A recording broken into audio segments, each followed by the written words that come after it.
கூடாது. ஓட்டு கேட்டாலும் ஒவ்வொருத்தருக்கும் ஒவ்வொரு உதவிக்கும் எவரு கேட்கவே எவனுக்குமே அதிகாரம் கிடையாது. இவங்க பாட்டுக்கு செவனின்னு இந்த 5 நாள் அம்மட்டும் உட்கார்ந்து இருந்தாங்க, சும்மாதான் உட்கார்ந்து இருந்தாங்கப்பா. அவன் ஒருத்தவங்க அந்த இதுல முனி படத்துல நடிச்சது ராகவன், அவன் 1 கோடி கொடுத்து எல்லாத்துக்கும் சாப்பாடு போட்டு அதாவது ஆணும் பொண்ணு படிச்ச பிள்ளைய சாப்பிட்டு கிளவியும் குமரனும் கிளவனும் உட்கார்ந்து கிடக்குங்க. இவங்க அது இல்லாம போலீஸ்காரங்க வந்து அவன் குடும்பம் எல்லாம் நல்லா இருக்காது. போலீஸ்காரன் குடும்பம் என்னைக்கு நல்லா இருக்காது, எவனும் மதிக்க மாட்டேன். போலீஸ் இப்ப ஒன்னத்தையும் தீய வச்சு கொடுத்திருக்க. இப்ப எல்லா இடத்துலயும் தீய வச்சு கொடுத்தீங்க.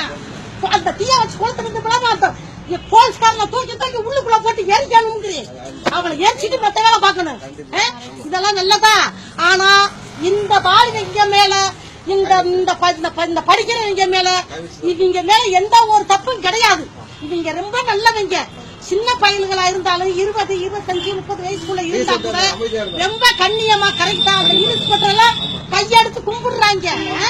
ஏண்டா நாய்களா, இன்ஸ்பெக்டர் நாய்களா, எச்சிக்கல நாய்களா, பொண்டாட்டியெல்லாம் கூட்டி விடுறா எங்ககிட்டயே.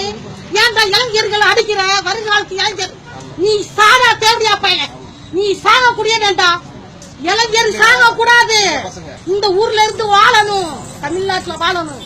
ஏன்டா தேவையா பையன்களா எல்லாம் அடிச்சு ஆஸ்பத்திரிக்கார வர வச்சு 4 போலீஸ் தூக்கி போறியாப்பா, 4 போலீஸ் தூக்கி போறியா? நான் மதுரைதாப்பா, மதுரை 4. ஆமா, ஆனா ஒண்ணு, இந்த அரசியல்வாதி வந்து இப்ப செஞ்சதெல்லாம் தப்பு. அரசியல்வாதி சொல்லாம இந்த போலீஸ்காரன் 3 மணிக்கு அடிக்கல உசுப்பி அடிக்க மாட்டேன். எல்லாத்தையும் தூக்கி விட கண்ணீர் போக. ஏப்பா குடி இருக்கிற ஐசல்ல குடி இருக்கிற ஏழை ஜனங்க,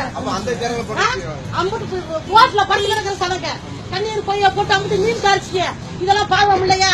பாவம், மகா பாவம் செய்யக்கூடாது. இப்ப பஸ் இல்ல, இல்லாட்டி நான் இங்க போய் லாரிங் போராடி பஸ் கிடையாது இல்ல, அது வாசியில உட்கார்ந்து இருக்கேன். ஆனா அங்க பாட்டுக்கு